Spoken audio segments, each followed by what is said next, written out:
tunatarajia kujenga soko la kisasa la wilaya hapa Karagwe, na soko hilo tutajenga pale ambalo eneo lipo soko. Ina maana tutakuja kuhusisha kuhamisha waliopo ili kupisha ujenzi, na soko hili linajengwa kwa gharama au fedha za serikali kuu, na tutajenga kwa wastani wa kipindi ambacho hakitapungua miaka 2.5. Ni soko la kisasa, tutaliona hapo kwenye picha. Halmashauri kwa kushirikiana na Mheshimiwa Mbunge na viongozi wengine tuliandaa andiko kwa ajili ya ujenzi wa soko, na wataalamu ngazi husika za TAMISEMI na Wizara ya Fedha waliyapitia, wakasahihisha, baadaye wakatuelekeza. Lakini na mwisho wa siku sasa, kwa mwaka wa fedha unaoanza Julai, tumeshatengewa bilioni 1 kwa ajili ya ujenzi. Sasa kwenye hili niwaombe sana tuache watendaji kufanya kazi kwa maslahi mapana ya wilaya, kwa sababu once tukianza mivutano, hizi hela zitakuja na soko litajengwa. Na sisi wakati tunaandaa andiko, moja ya vitu ambavyo tuliambiwa tuseme, eneo halina mgogoro na hakutakuwa na mgogoro wakati wa utekelezaji wa mradi. Sasa kama tunahitaji maendeleo, lazima tuyafanye, na maendeleo yote yasiwadanganye mtu. Yaani lazima kuna watu wanaumia ili maendeleo yafanyeje, yatokee. Na hata ukiangalia historia ya nchi yetu uhuru, kuna watu lazima waliumia, tuongee tu ukweli. Lakini si huko leo tunasherehekea nini? Uhuru. Kwa sababu unapokuja kwenye swala la ujenzi, ina maana lazima pale watu wote walioko kwenye lile soko watatoka. Na wakishatoka sasa, ndipo shughuli za ujenzi zitaweza kuanza.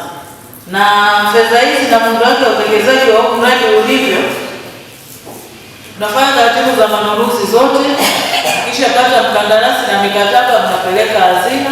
Hazina wao ndio wanalipa kwa kile ambacho kinaonekana kimefanyika. Kama tutakuwa hatuna ambacho tumekifanya, mwisho wa siku ule mradi hautatekelezeka pale. Kwa hiyo niwaombe sana na nasema leo nije, kwa sababu soko liko kwenye mamlaka ya mji mdogo, kwa maana kuwa liko Kayanga, ili mjue nini kinachoendelea, kwa sababu baada ya kikao hiki pia tutapita kwa vikao vingine kama kamati ya fedha, lakini pia tutapita sasa kukutana na walioko pale sokoni, kuwapa ABC ili wajiandae kutoka, kwa sababu tunatarajia kama mambo yataenda kama ambavyo tumepanga, ule ujenzi wa soko ukifika mwezi wa 8 uanze. Mimi kwa majina naitwa Project William Kajuna, ni mwenyekiti wa mamlaka ya mji mdogo wa Kayanga, Karagwe. Mchakato unaendelea na yako mambo ya msingi sana ya kuzingatia. Kwanza kabisa ni wale watu ambao wako pale ndani ya soko na wanafanya biashara zao pale.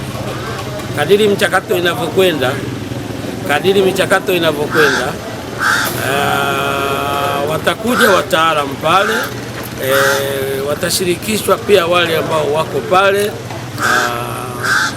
wanaofanya biashara mle sokoni, na wataelekezwa cha kufanya, lakini ikiwa ni pamoja na notisi au taarifa ya kusudio la kuhamisha watu pale kwa ajili ya shughuli inayoendelea.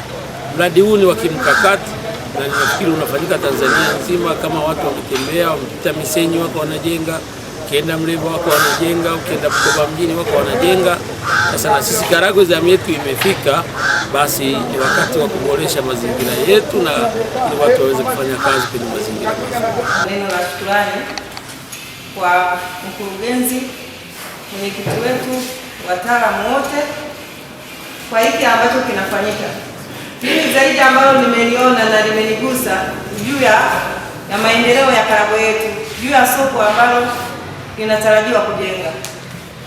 Kwa hiyo niseme nashukuru sana, kazi iendelee.